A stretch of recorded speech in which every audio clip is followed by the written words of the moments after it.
Welcome to the Young Voices of the North podcast. We're joined today by Reverend Jan Brooks, Xander Wedelius, Lai Kashikov, and Arlo Fenner. Today we're going to talk about what's like in the North and your decisions, opportunities for what you do with your life after high school, whether it be school, work, or otherwise. So, you want us to start off, Xander? Yeah, so growing up in the North, depending what province you're in here in Manitoba, it's there are quite a bit of opportunities, but a very common one I see amongst high school students after graduation is they like to go into trades, and I think that's due to the fact that in these small towns in the North here, the Paw, Flin Flon, Thompson, we got these mills, these factories, mines that require a lot of trades, so it's definitely there's a lot of need for trades, as well as another one. Well, I guess a difficult part growing up in the North is there isn't a lot of opportunity to of those big jobs, like those. I'm not sure exactly how to explain it, but it's like, say, famous acting or a big salesman. It's not really as easy as it is, say, in Ontario, like Southern Ontario, Ottawa, Toronto, where you're surrounded by that opportunity. It is still definitely, you can definitely do a lot with your careers in here in the Paw. For me personally, I have gone into first responding, which is really in high demand in the North. RCMP, paramedicine, as well as firefighting. A lot of those are in really high demand, especially here in the Paw. Both paramedic and firefighting, they're pretty high demand. I know in other places as well. So just having those opportunities are there for you in these small towns in the North. And I think, you're not limited to those specific ones. Yeah. Nice. Riley, do you have anything? I have a question for you. Yeah. Do you think things are going to change? I really understand what you're talking about, blue collar and white collar. Yeah. So there's blue collar opportunities, but there's not so many white collar opportunities. And as the different companies and mills and mines close down, there's less and less of either color opportunities around.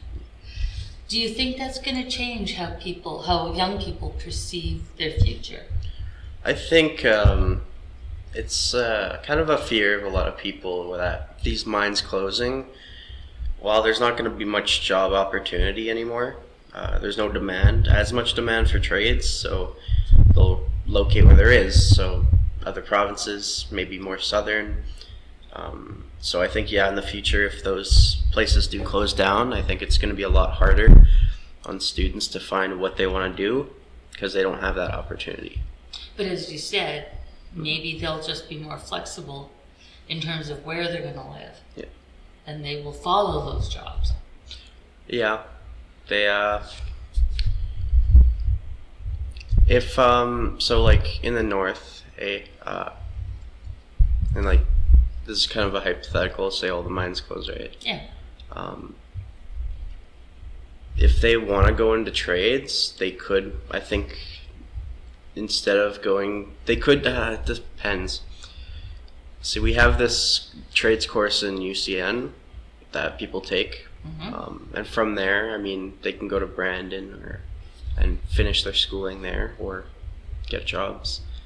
I'm not sure a lot of people do go straight from UCN to their local mill. Some of them do move away. So I think that opportunity is still there for high school students. If they want to go into trades, they still can. But I don't think they'll be able to do it locally anymore. They might have to go to school someplace else. Interesting. Riley, do you have any thoughts on what to do after school since you're in grade 12 now? I'm in the boat of I know what I want to do, but I don't know. Well, I kind of know how I'm going to go about it, but I kind of don't know if that's really want to do right after school, right after I get out of school. Right now, I'm in that boat of either, as Xander stated, become a trades worker, start becoming a trades worker, or just enlist in the military, as it's a safer option. Not safer, literally, but it's a safe option to jump right out of high school with, is to go into the military. As you get, there's a lot of benefits from joining the military. You get a physical benefit. You get, if you serve long enough, you get your education paid for. You receive education there, and yeah.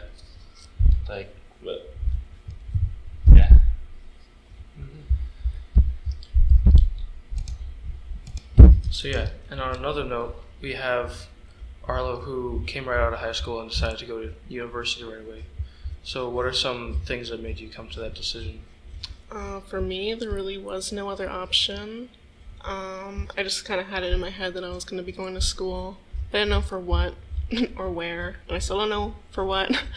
But I'm going to Brandon University right now, and I felt like I just had to take that opportunity as a young Indigenous person from the North. I feel like I can learn a lot more in a different environment than what I'm used to. I wanted to branch out and grow in ways I hadn't experienced before. And I feel like attending school right after graduation was best for me to do that. And that is different for everyone, but for me that meant going to school.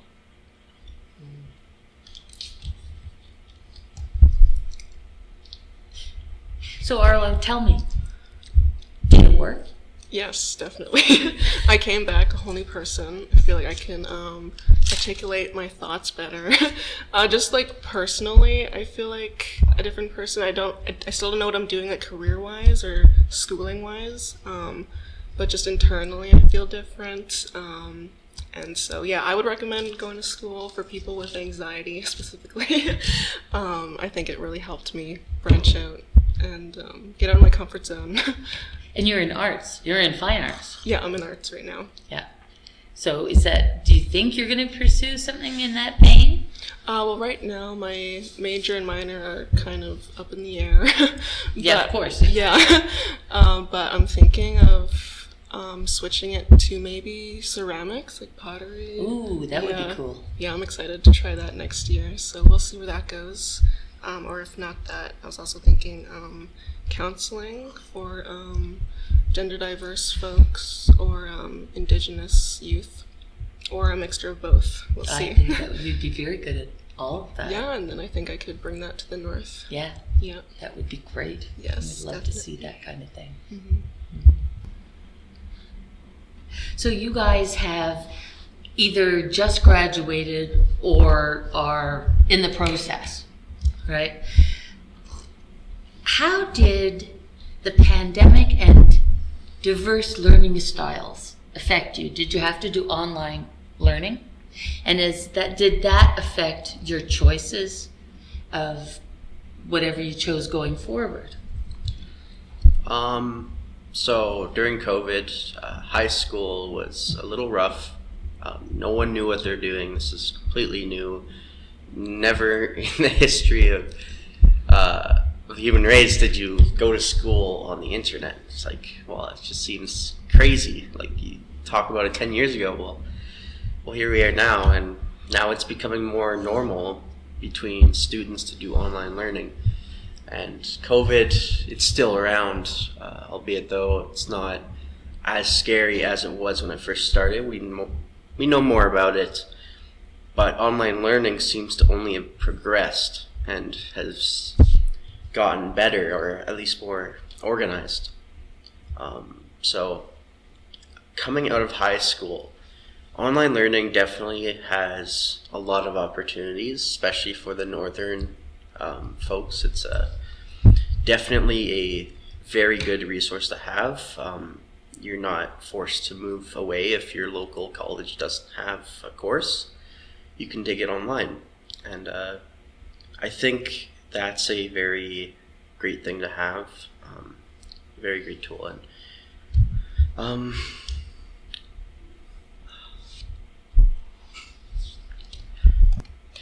yeah, so online learning, it does give more of a chance to students, or more of an opportunity, I should say, than past students would have had. Say, someone from the 1990s, they probably couldn't do a lot of the courses. Say they couldn't afford to move away, or they weren't really sure what to do.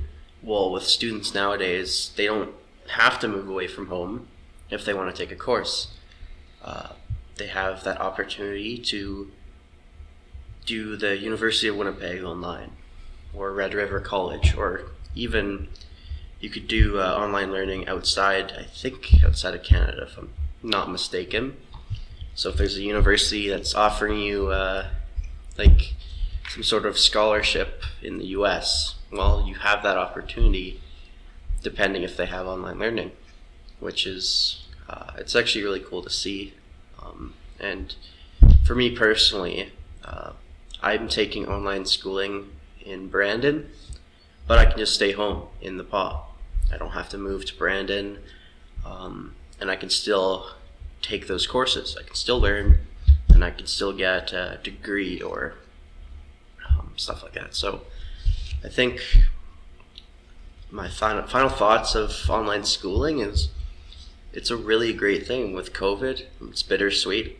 Obviously, COVID is really harsh. It's its own topic, of course, but the good thing that came out of it is online schooling. And I think without online schooling, life would be a little harder in the north, but it definitely makes things a lot easier for students. Yeah. If I could just jump in, my experience with online schooling has been a mixture of all emotions, all ups and downs.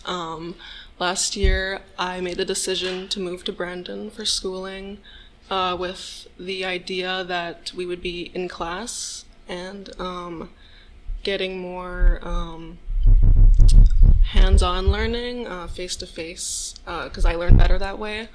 And if I had known that it would be predominantly online learning, I don't think I would have moved away. Just from a financial standpoint, that can be hard on northern youth when there's it's hard on northern youth when there are other affordable options for schooling, but I wouldn't redo it. If I could go back in time, I would still move because I feel like being away from home gave me a lot of time to reflect on myself and branch out in different ways that way, even though I didn't get what I expected academically for my move. I feel like, oh my god, no, I lied. Although I didn't get what I expected academically, I feel like there are way more resources and opportunities in the city than there are up north, which I feel like really helped me at least refine my idea of what I wanted to do with schooling when we are back in class. And this year we are back half in class, half online, which brings me to another point of online learning. A pro of online learning is it makes classes more accessible for those who can't get themselves to school every day. So for me, it's been really helpful getting to my morning classes when I can't afford gas to get there. So that's something. We can zoom in and listen to the lecture that way, or for anxious students or other mentally ill students who have a hard time learning in from transitioning from online learning to in class, I feel like it's more accessible. All right, so I'd like to talk about the high school aspect of online learning and how it's negatively affected high school students. As you know, I'm the youngest. I'm still in high school currently, taking grade 12. Meanwhile, Xander and Arlo have already graduated. So COVID first hit when I was in grade 9, back in 2019, 2020, around there. Yeah. And, we thought it was going to be like a month long, 2 weeks, month long vacation from school, and it'd be done with. We thought it was just going to be like the flu. But nope. It's still going today. And so online schooling, it it was introduced way quicker, and they kind of just threw it at us with the expectation of doing it. And honestly, online schooling has really negatively affected me, as I prefer to go in person, and as somebody who procrastinates a lot, it's really hard to do work online or even at home. So like in grade 9, I was sent to Saskatoon to live with my auntie for what was supposed to be 2 weeks. But then COVID got really bad in Manitoba, and so they closed Manitoba borders. So I was stuck in Saskatoon for an extra 2 or 3 weeks. I didn't even know that. Really? I didn't even know you did that. Oh, yeah. Yeah. And so I was doing online schooling there. I was still attending MBCI classes, just online. And it was nice for the first bit, but then it started getting really mentally straining on me, because I was not really allowed to take breaks. It was wake up at 9, do my classes until 4 or 5 with like a lunch break. Just like an average school day. But I was sitting with a laptop that whole day when I was supposed to get my work done. Mm-hmm. And it was really hard. And yeah, I pulled through. I failed I think I failed my grade 9 science. And so after that, after the month in Saskatoon, I moved back to the PA. And I've done school here ever since. I didn't officially go to school in Saskatoon, but yeah, for grade 10 was in MBCI, my high school. It was, the school division separated people into 2 different cohorts, from people from the last name, who had the last name that started from A to K would be cohort 1, and then whatever number comes after K. Letter comes after K to Z. Yeah. And so yeah, so the cohorts thing was honestly really nice. I really enjoyed doing that. But So did that mean that you only had school every second day? yeah. Okay. And what we were supposed to do on our day off was do work, but I didn't do it. And the classes were 2 hours long. And the class were 2 hours long. Oh my god. Instead of having 5 1-hour classes, I think we had 4 2-hour classes or something. That's 8 hours of school. No. I think it was 3 classes. 3, yeah. Something like But yeah, it was not that. It was alright. But, jeez.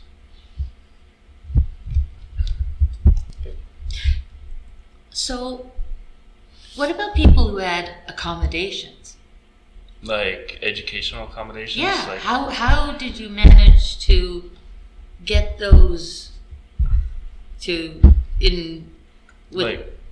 like people who have laptops as an accommodation?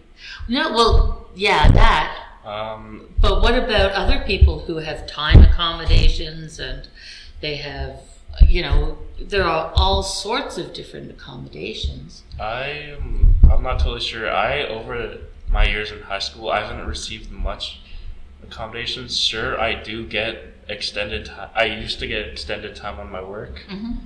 But this year, I don't think I do. But I know in my grade 10 math class, because I'm that far behind in school, that I do get So I do get accommodations that I only have to do an X amount of questions on the worksheet instead of the whole worksheet. Yeah. And if I do them all and I get 100%, I can get 100% still. But yeah, I know those are that's a somewhat common accommodation. So were you able to get accommodations then with online schooling? I know I got extended time on extended due dates, but like other than that, not really. I remember science was really hard on me because I was put into a teacher's class, and that said teacher is pretty strict on due dates and gives out a lot of work. So I was not able to complete that class. So I took that class in grade 11, my grade 10 science class in grade 11, and with a different teacher, and it went really well. So yeah, I find that there are teachers who give better accommodations as just a part of their curriculum. Like the teacher I took my grade 11 science with, he in the middle of class, or no, it wasn't grade 11, it was semester 2, grade 10. In the middle of class, he would allow us to have a 15-minute break where we could go on our phones, get water, use the bathroom, just as like a little like mental break from doing work. And I found that to be really nice, as it helped me, wind down from the hour that I've been doing work and be able to move into the next hour of doing work smoothly. Yeah. I'd like to also talk about how, COVID and online learning has really affected those who already don't do that well in school. Like in grade 11, once school became in person again, I found that a lot of my classmates from the same grade year, like, were taking the same classes that I were, which most of my classes in grade 11 were grade 10 classes. I even had a grade 9 class. And if COVID weren't a thing, I highly doubt that they'd be taking the same grade level classes as me, because COVID really slowed down the learning, in my opinion. Of course, online learning has been super beneficial for some people, but not for me. I think you'd find out that a lot of students your age across Canada were having trouble with exactly the same stuff as you. Yeah. So there's a lot of the teachers have talked about, as they've come back, they've kind of had to look at last year's curriculum and kind of redo some of that. Yeah. As they're branching into this year's curriculum. Yeah. I think online schooling, it really reduced the ability of some people, including me. It really reduced the motivations to get up, log onto their phone or laptop, and then start working on their work and listening to the teacher through Zoom, because it's so easy to get distracted by stuff in your home. If you might have video games in your home, you might have a guitar, you might have, artwork, paint hobbies to work on, or that are just sitting there right in front of you while you're trying to listen to this, which will end up being distracting. So I have a question for you. Uh-huh. So what if it wasn't Zoom? What if it was just recorded and then live streamed, and you could watch your schooling later in the day or the evening? I personally think that would work even less. Because the nice thing about Zoom is that you could ask your teacher something and you would get a response right away, because it's like you're in person with them, you're on a video call. Yep. But if it were recording, you were just listening to the recording, you wouldn't be able to ask your teacher these questions without having to email them and then wait for a response, which could take up to a few minutes or up to a few hours. Yeah, you're right. And when it comes to not getting distracted, if it's a video, you could just never watch it. Yeah, You exactly. could just not watch it. Where if it's a Zoom call, at least there's people that can hold you accountable and know that you weren't in the call. Or know that you weren't paying attention and doing something else. I mean, if you had one of the teachers that was like, okay, keep your camera on, then there's that. Yeah. But most of the time, you just have like your camera and mic off and you could still do whatever. Mm-hmm. Or me personally, a couple times on Zoom, you could set the background so I set the background to a picture of me sitting there. Really? You actually did that? Yeah. And then I just left. That is smart. Yeah. Yeah. So, Oh, my. yeah. Yeah. I am too old to be able to figure out how to do those things. No, I'm definitely guilty of, not paying attention to Zoom meetings. Mhm. Like, yeah, COVID has just been really, it was really rough on me when when it first came into play. And the fact that, once COVID hit and it was really big in Manitoba, especially in the PAW, you couldn't go outside to see your friends unless, your parents just didn't care what you did. Yeah, that's true. Your social isolation, Yeah, as there's well social as isolation, education. which takes a serious toll on your mental health, and that serious toll will affect how you perform in school and your motivation to do schoolwork. So yeah. You bring up some good points. So now can we circle back around to the work side of things a bit more? What kind of work or job opportunities do you think are available to you here? Well, living in the north, there's not a lot compared to down in the south. As you know, it's kind of rough on jobs here. But one thing, an interest in mine is, law enforcement. And I find that up north here, and in this province in general, there are way more, opportunities for that, as there's multiple agencies and types of law enforcement you can get into. There's the main one, RCMP, but if you want to do RCMP here, you'd have to take a chance at, just getting stationed here, because you don't get to choose where you go. You kind of just get placed somewhere. You can, make a recommendation or whatever on where to go, but yeah.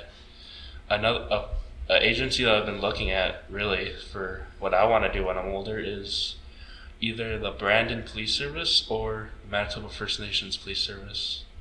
As I'd like to work in these reservations here, whether it be OCN or anywhere really. Policing is it's a general interest of mine, and yeah, of course there's multiple types. There's conservation, there's sheriffs, there's corrections. They all do different things. And there's main law enforcement, RCMP, First Nations, city police, so on. And then there's peace officer.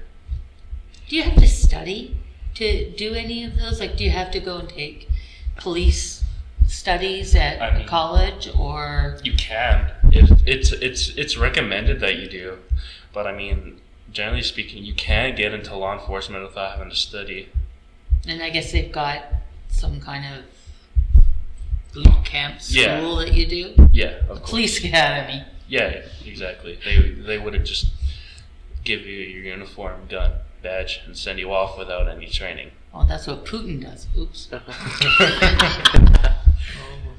But yeah, earlier this year, a few representatives from different post-secondary schools around Manitoba came to our school to do presentations, and in my first period class there happened to be a representative from the Assiniboine Community College, and they were talking about a public safety course, which is law enforcement, and how that if you take it, a lot of the information from that course is based off of the Brandon Police Service's own curriculum. And, Brandon, it seems like a nice town, or city, I guess. And it's not as big as Winnipeg. I do not like big cities. I can't be in a big city for more than, like A couple days. a day. I despise cities. But I feel like I could get used to Brandon due to its size. It probably has all the accommodations and stuff that Winnipeg does. Yeah. And it's not far from Winnipeg. It's like an hour or two. Yeah, it's not as big as Winnipeg. And I feel like I definitely want to go to school and then take up a career in Brandon with law enforcement. And as going back to what I said at the very start is, how I kind of want to go down the route of the military to start off before I go further into post-secondary. There is a military base right by Brandon that, it would be an easy transition from, living at the military base there, hopefully, to, moving to Brandon and finding a place there to settle down and start going to school. Yeah. It sounds like you're taking a long view. Yeah. I feel like I was kind of all over the place there. So as a high school student here, have you thought about getting a job before you graduate? Like, what kind of things are you thinking Yeah. And right now, I've procrastinated a lot, in which I haven't been able to work on I have been able to work on a resume, I just haven't. But I'm finally getting one down, and I'm hoping to get a job really soon, so I can start saving money for post-secondary, start buying myself nice things. Yeah. Fulfilling my hobbies, going further into them. What are your hobbies? Well, at home, I play video games. That's like a really basic hobby. It's not even a hobby, it's something I do. But other than that, I play the bass guitar, which I find to be really nice. And I'd like to, get into that further, buy better equipment, a new bass. Mine's getting kind of rough. And yeah. Well, just back to what you were saying. If I'm looking for a job, yeah, I'm currently taking into consideration places where I want to work in town. Right now, I'm really looking at grub box or no frills. Grocery stores. Yeah, not maybe the food industry, but that would come after grub box or grocery stores in general, because I feel like I could work way better in grocery stores than in the food industry. And so yeah, I am currently looking for a job, and I plan on getting one very soon, so I can start saving up money for the future. All right. Xander, what do you do? Do you have any work things going on outside from a lot of the fire department? Because I think the fire department here is volunteer, right? Yeah. The fire department here is volunteer. It's not a career, so it's a little harder to make a living off of it. So right now I have a second job at the Northern Health Regional Authority. There, I'm just a housekeeping staff right now. I was gonna transition into actually my father is he's with the Kelsey School Division, which is like the school division here, and he offered a substitute teaching position at one of the elementary schools. So I was gonna possibly take that opportunity, but for right now, I am housekeeping at the hospital here, and I think it's a really great beginning job for high school students. And that's partially why I'm transitioning out, is it doesn't pay too much. I can't really live off of it with school and all that. I can't pay for that. So, but as a high school student, it definitely is great, and you do have that opportunity. Like Riley mentioned, you have grocery stores, and you have these restaurants that you can go to. But if you're looking to make a career in healthcare, well, it's a great place to start, is housekeeping or dietary. You don't have to do any schooling. It's straight from high school. You can take it right after grade 10, and it kind of transitions into that kind of healthcare. You get kind of a third-party view of what's going on. Though you're not dealing with patients directly, you do see doctors and nurses, treat them as well, and it's kind of an introductory to that. After high school though,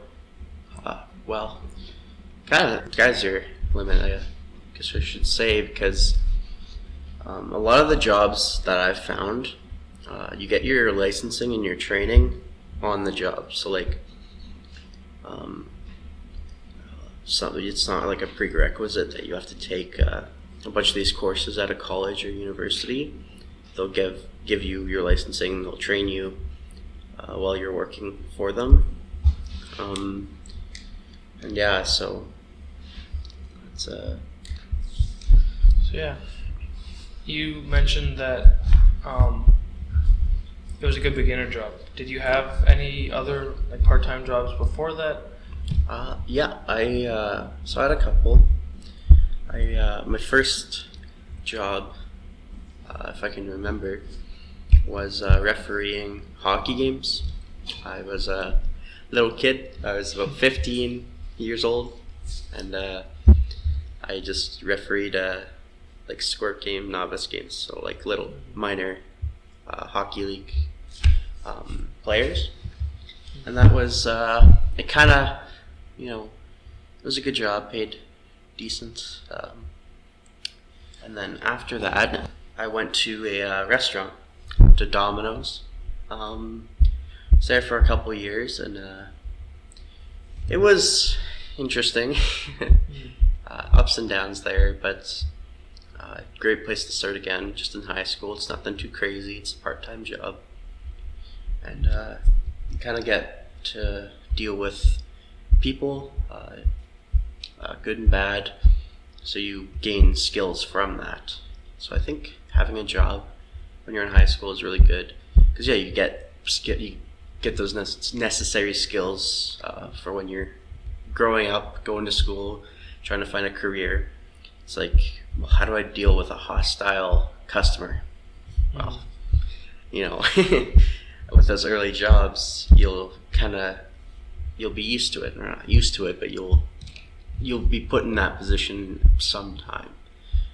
It's unfortunate, but it is good to learn how to do that. How about you, Arlo? Tell me, what was your first job? So in grade 12, I got a job at the hospital as a dietary aide. So I would get food from the kitchen of the hospital, bring it up to what they're called pods, but the sections of the care home, and then serve the food and then do dishes.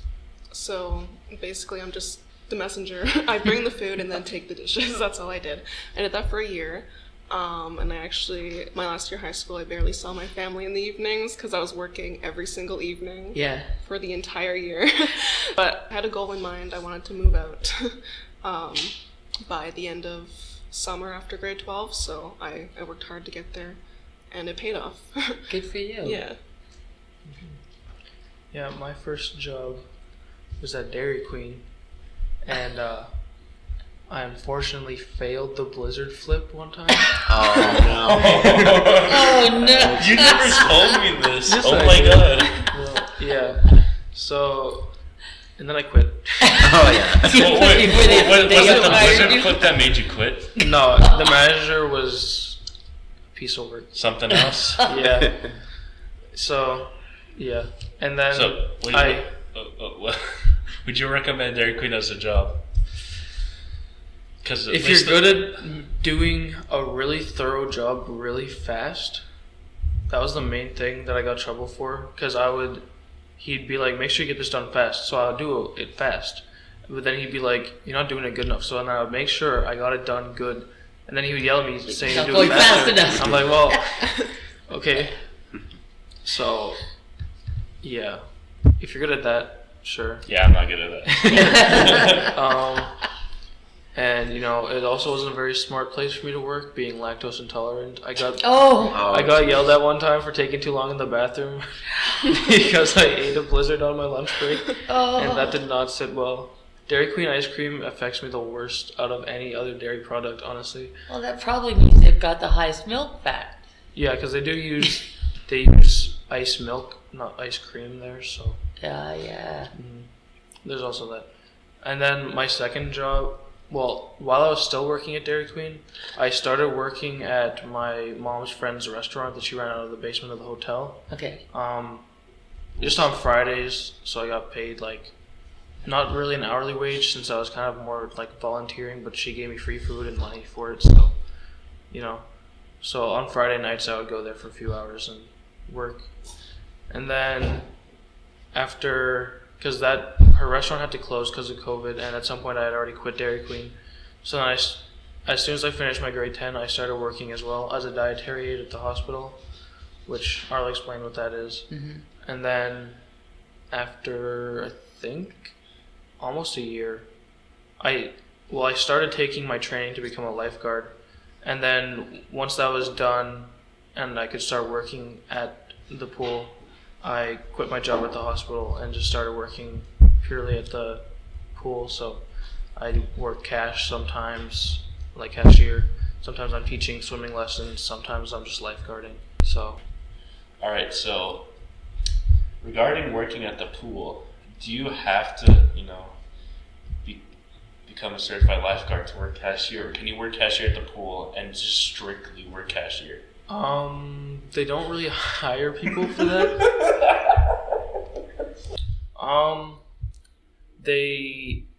We do have people who work strictly as cashier, because for cashier all you need is your first aid and CPR, but they don't really hire people who are. Everyone who does that was a full registered lifeguard at some point, but then when their like NLS, National Life Saving Society, like lifeguard certification ran out, they just didn't renew that. They only renewed their CPR and first aid, so then they could only work as cash. But that's only for people who have been working there for a long time already. But yeah, they're not really looking for anyone who just does cashier. Right now, they're really in need of like full-time lifeguards because there's only 2 full-time employees right now. So they have like us students come in during our spares who like just fill in spaces here and there. If we have a spare where we can come in and work, since the pool is in the high school building, it's very convenient. You can just walk down the hall and just go start working for say like an hour and a half, and just fill in where it's needed here and there. Yeah. So time your manager made you work for like 20 minutes. Yeah. In the middle of third period. Yeah, I went down to the pool because I left my binder there the night before. So I went down there to grab it, and she was like, "Hey, I need to run out quickly. Do you think you could just like lifeguard for like 20 minutes right now?" I was like, "Okay, sure." It's like a quick $10 or something. So, yeah, that happens. And usually after school, since I have a last period spare, I work for an hour and a half then, which goes until I teach lessons. So my typical thing there is during my 5th period, I just start work for about 3 hours. I'm hoping you're going to come and teach my aqua size class. Yeah, I recently got my training for that. There's so many different training courses for this. Like, there's the Bronze Medallion and Bronze Cross. There is Bronze Star, but we kind of skipped that one because it's like the first level. And since all of us were already experienced swimmers, she didn't really feel the need to give us those ones, which they're just kind of like general life-saving skills that aren't specific to, like, it's not lifeguarding, it's life-saving skills.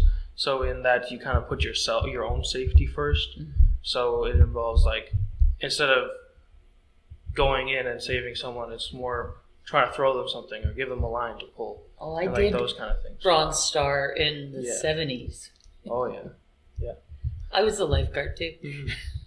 So yeah, and then there's what did we do next? I think we did the first aid CPR course next, which is just your standard first aid CPR course. It's pretty common for a lot of jobs. And then there was the NLS, National Life Saving Society course, which is, it takes the skills from the Bronze Cross, Bronze Medallion ones, and makes it more specific to you're in a pool setting as a lifeguard. So it is more, you go in there and bring them out and save them yourself, instead of just like hoping they catch the thing you throw them, type of thing. Or I got a quick question. How long is the process to become a lifeguard? It took like the full school year for us, but it depends on how much they spread it out. For us, you also need the water safety instructor course, which means you can teach the lessons. That's also a requirement of working at this pool specifically. I don't know about other ones, but this one you need to basically be able to do any of the jobs to get the job. So that one we had spread out a bit farther across. because we did all the other ones like really like every other day of the week. We were there for like 3 hours doing them. But then the last one we spread over like the course of like 2 months or something. And then, so that one was a bit more spread out. But I think, yeah, it took about like a full school year worth of time. And then we just like a month or so ago got our last course done for teaching aqua size.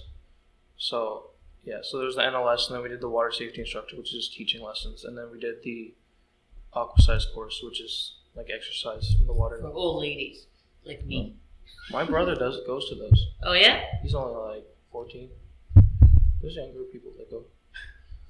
There are like aqua arthritis ones. That's the one that I are go more. to. Yeah, there's those ones. Well, that's pretty cool. All right, so Reverend Jan and I would like to thank you guys, Xander, Riley, Arlo, for joining us today. Thanks for your input. Yeah, thanks for having us. Yeah, thank you.